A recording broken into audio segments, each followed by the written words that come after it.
اس امت کو اللہ نے یہ فضیلت بخشی ہے کہ انہوں نے اپنی کتاب کی حفاظت کی ہے، اور اس کی ابتدا اللہ نے سورہ فاتحہ سے فرمائی ہے۔ تو سورہ فاتحہ جبریل لے کر نہیں آئے، جبریل آپ کے پاس بیٹھے تھے، تو ایک دھماکہ ہوا، تو آپ نے فرمایا یہ کیا دھماکہ ہے؟ کہ یا رسول اللہ آج ایک دروازہ کھلا ہے جو پہلے کبھی نہیں کھلا، اور آج ایک فرشتہ آ رہا ہے جو آج تک زمین پہ نہیں آیا، اور ایک کلام لے کر آ رہا ہے جو آج تک کسی نبی پر نہیں آیا۔ تو وہ فرشتہ حاضر ہوا اور آپ کو 2 کلام پیش کیے، ایک سورۃ فاتحہ اور ایک سورہ بقرہ کا آخری رکوع آمن الرسول سے لے کر آخر تک۔ ابشر بنورین، آپ کو 2 نوروں کی بشارت ہو، سورۃ فاتحہ اور سورہ بقرہ کا آخر رکوع۔ تو ہم تھوڑی سی بات سورہ فاتحہ پر کریں گے کہ میرے نبی نے فرمایا اوتیت المثانیہ مکان التورات والمائدہ مکان الانجیل والحوامیم مکان الزبور وفضلت بالمفصلات۔ میرے سب سے بڑی کتاب تورات تھی، سب سے بڑی، اٹھانا بھی مشکل تھا، اتنی بڑی کتاب تھی۔ میرے نبی نے کہا اللہ نے مجھے تورات کے بدلے میں سورہ فاتحہ دی تھی، 7 آیات سورہ فاتحہ دی تھی۔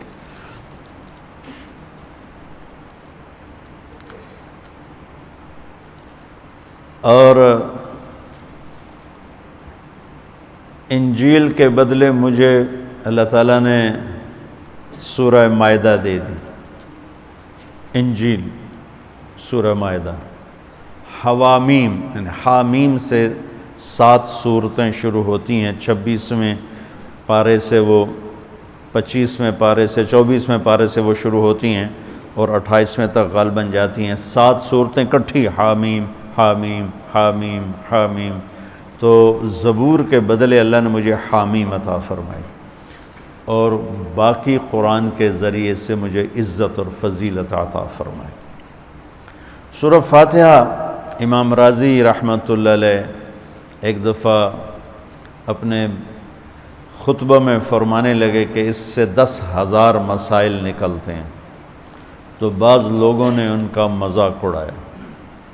وہ مذاق اڑانا تفسیر رازی کا سبب بنا، تفسیر کبیر کا، کہ فرمایا کہ جب انہوں نے میرا مذاق اڑایا تو میں نے اللہ کا نام لے کر قلم اٹھایا اور میں نے لکھنا شروع کیا۔ پہلی جلد سورہ فاتحہ پر ہے اور 10,000 مسائل اس بندے نے نکال کے پیش کیے ہیں امت کو۔ کبھی موقع ملے تو آپ پڑھ لینا۔ اور حضرت علی کا فرمان ہے، امام المتقین، اگر میں سورہ فاتحہ کی تفسیر کروں، سورۃ فاتحہ کی تفسیر لکھواؤں تو 70 اونٹوں پہ لادی جائے گی، 70 اونٹوں پہ۔ اور یہ خالی دعویٰ نہیں تھا، ایک حدیث اور سنو۔ ایک دفعہ عشاء کی نماز پڑھا کے تشریف فرما ہوئے اور فرمایا آؤ آج میں تمہیں سورہ فاتحہ کی تفسیر سناؤں۔ تو شروع کرتے ہیں بسم اللہ سے، اور بسم اللہ کی با سے شروع کرتے ہیں۔ عربی میں تو حروف کا بھی مطلب ہوتا ہے نا، با کا مطلب بیان کرنا شروع کیا اور فجر کی اذان ہو گئی، بات چل رہی تھی۔ سبحان اللہ۔ تم نے تو شاید وہ کتاب دیکھی نہیں، وہ شرح میت عامل الباء للالصاق مررت بزید، ہمیں تو بس اتنا ہی آتا ہے۔ یا حرف جر ہے، باؤ تاؤ کاف و لام و واؤ منز و مزخلا رب حاشا من عدا حتی، کیا ہے حتی الہ، وہ جو نحمیر زبانی یاد کی تھی۔ تو سورۃ فاتحہ سارے آسمانی کلاموں کا، جتنے آسمان سے کلام اترے، کتابیں اتریں، اس کا خلاصہ ہے قرآن، اور قرآن کا خلاصہ ہے سورۃ فاتحہ، اور سورۃ فاتحہ کا خلاصہ ہے ایاک نعبد و ایاک نستعین۔ ایک اور طرح، سارے آسمانی کلاموں کا سردار ہے قرآن، اور قرآن کا سردار ہے سورۃ بقرہ، اور سورۃ بقرہ کا سردار ہے آیت الکرسی، اللہ لا الہ الا ہو۔ تو آسمانی علوم کا خلاصہ قرآن، اور قرآن کا خلاصہ سورۃ فاتحہ، اور سورۃ فاتحہ کا خلاصہ ایاک نعبد و ایاک نستعین۔ یا اللہ صرف تیری بندگی، یا اللہ صرف تجھ سے مدد، ایاک سارے طرفوں سے، وَإِذَا سَأَلْتَ فَاسْأَلِ اللَّهِ وَإِذَا اسْتَعَنْتَ فَاسْتَعِنْ بِاللَّهِ ایاک، کہ یا اللہ صرف تیری بندگی، اور یا اللہ صرف تجھی سے مانگنا، تیرے آگے جھولی بھر، دنیا بھی اسی سے مانگنی ہے اور آخرت بھی اسی سے مانگنی ہے۔ اللہ نے ہمیں دنیا پہلے سکھائی، آخرت بعد میں سکھائی۔ ربنا آتنا فی الدنیا حسنۃ وفی الآخرۃ حسنۃ وقنا عذاب النار۔ تو سارے آسمانی کتابوں کا خلاصہ یہ ایک جملہ ہے، ایاک نعبد۔ اور بندگی صرف نماز نہیں، بلکہ پوری زندگی اللہ کی چاہت میں گم ہو جائے، ڈھل جائے، اور ہر ضرورت میں اللہ کی طرف ہاتھ اٹھے، مخلوق کی طرف ہاتھ۔ ایک ہوتا ہے ایک دوسرے کی مدد کے لیے، بھائی اپنا ٹریکٹر دینا، یار میری جو ہمارے ہاں ہم نے اپنی مثال دینی، جب ایک دم زمین تیار کرنے کا وقت آتا ہے تو وہ 3 ٹریکٹر بھی کافی نہیں ہوتے، تو ہم کہتے ہیں جی ذرا اپنا ٹریکٹر بھیج دینا، ایک ہی دن میں ہماری زمین ساری تیار ہو جائے۔ یہ ایک دوسرے کی امداد باہمی ہے۔ مدد جہاں انسان بے بس ہے، صرف اللہ ہی کر سکتا ہے، ان چیزوں میں اللہ کے سامنے جھولی پھیلانا، اسی کو پکارنا، اسی کے آگے ہاتھ پھیلانا اور اسی کے آگے سر جھکانا۔ حنین میں صحابہ جیسی ہستیوں نے کہا آج ہمیں کوئی نہیں ہرا سکتا، ہم بہت زیادہ ہیں۔ اللہ نے ایک حلے میں اڑا کے سب کو کہاں سے کہاں بھگا دی۔ لن نغلب من قلۃ، آج ہمیں کوئی نہیں ہرائے گا۔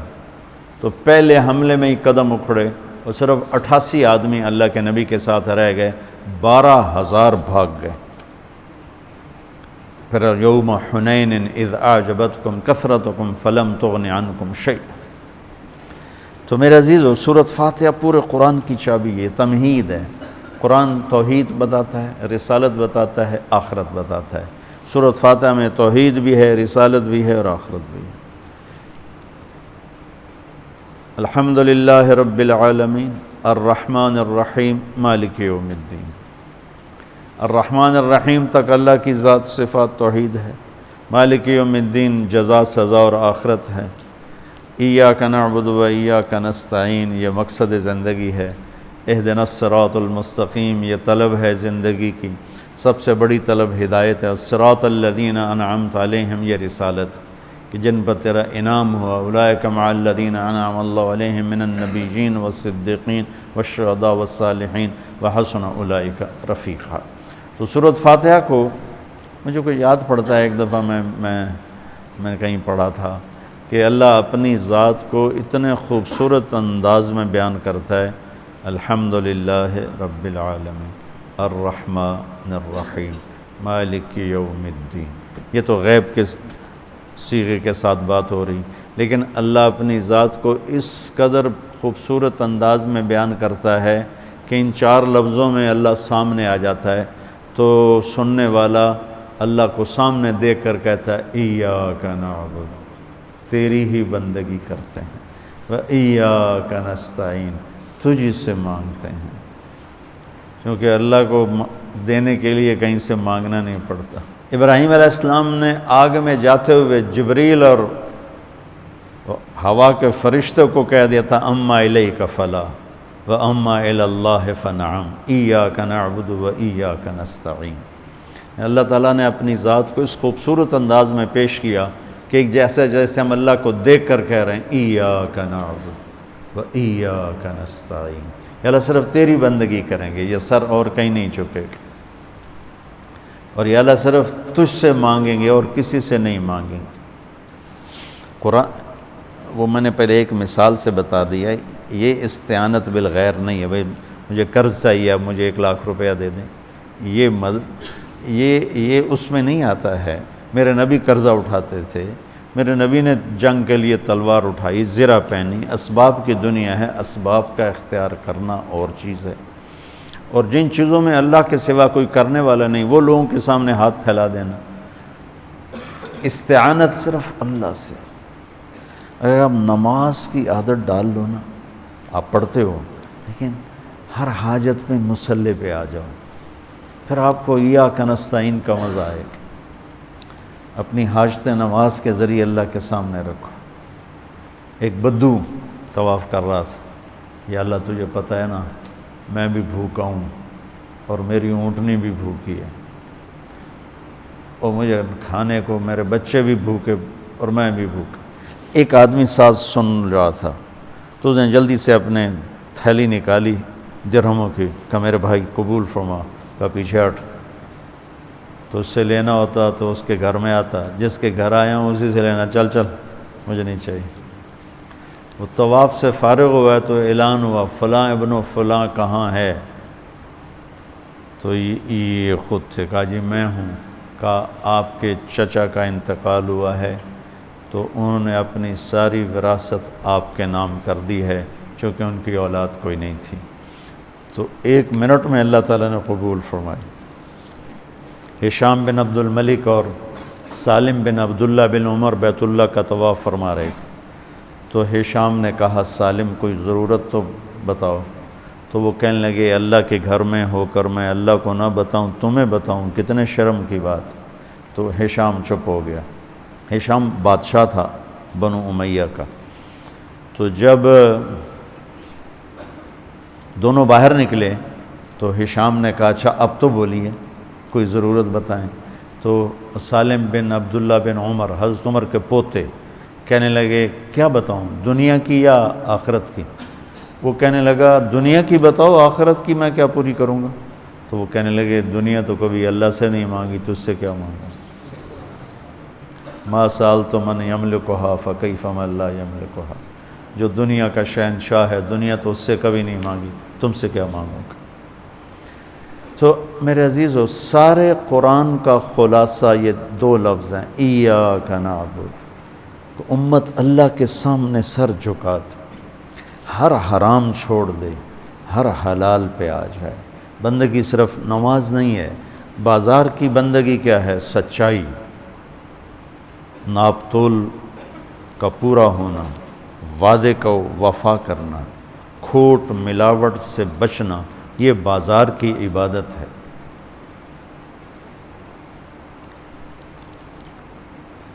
اقتدار کی عبادت کیا ہے؟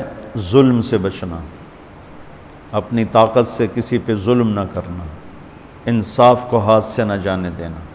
وکالت کی، عدالت کی عبادت کیا ہے؟ ظالم کا ساتھ نہ دینا۔ سیاست کی عدالت کی عبادت کیا ہے؟ دنیاوی مفاد نہ اٹھانا، بلکہ قومی مفاد کے لیے اپنے آپ کو پیش کرنا۔ گھر کی بندگی کیا ہے؟ ماں باپ ہیں تو ان کی آنکھوں کی ٹھنڈک بننا، بیوی ہے تو اس کے دامن کو خوشیوں سے بھرنا، اولاد ہے تو ان کو ایسی محبت دینا جیسے میرے نبی حسنین کو دے کر گئے تھے۔ یہ اس طرح عبادت پھیلی ہوئی ہے۔ بہن بھائی ہیں تو ان کے ساتھ شیر و شکر ہو کے رہنا، ان کی کمیاں زیادتیوں سے درگزر کرنا، یہ ایاک نعبد ہے۔ صرف نماز کے اندر نہیں ہے ایاک نعبد، بلکہ پوری زندگی ایاک نعبد ہے۔ تو میں کہا کرتا ہوں سچائی، دیانتداری اور انصاف، یہ 3 چیزیں اگر آپ کے اور میرے اندر ہیں تو ہماری پوری زندگی عبادت بن جائے گی، پوری زندگی بندگی بن جائے گی۔ وَإِيَّاكَ نَسْتَعِينُ، جب اس کے سامنے سر جھکاؤ گے پھر ہاتھ اٹھاؤ گے تو مزہ بھی آئے گا، مانگنے کا بھی، اس کے دینے کا بھی۔ اس کو کون سا کہیں سے لینا پڑتا ہے؟ جو وہ نباتہ بن یزید نخی رحمۃ اللہ علیہ تابعین میں سے ہیں، اللہ کے راستے میں جا رہے تھے، گدھا مر گیا تو نیچے اتر کے 2 نفل پڑھ کے کہنے لگے یا اللہ تو بے نیاز ہے، تجھے تو کسی چیز کی ضرورت نہیں اور میں تو مسافر ہوں، مجھے اس کی ضرورت ہے، اسے زندہ کر۔ اور ایک چھڑی ماری، قم باذن اللہ، گدھا اچھل کے کھڑا ہو گیا۔ اور امام شعبی، شافعی نہیں شعبی فرماتے ہیں کہ میں نے اس گدھے کو دمشق کے بازار میں فروخت ہوتے دیکھا، اور وہ نباتا پہلے فوت ہوئے، کھوتا بعد وچ مریا، ایسی دعا قبول ہوئی۔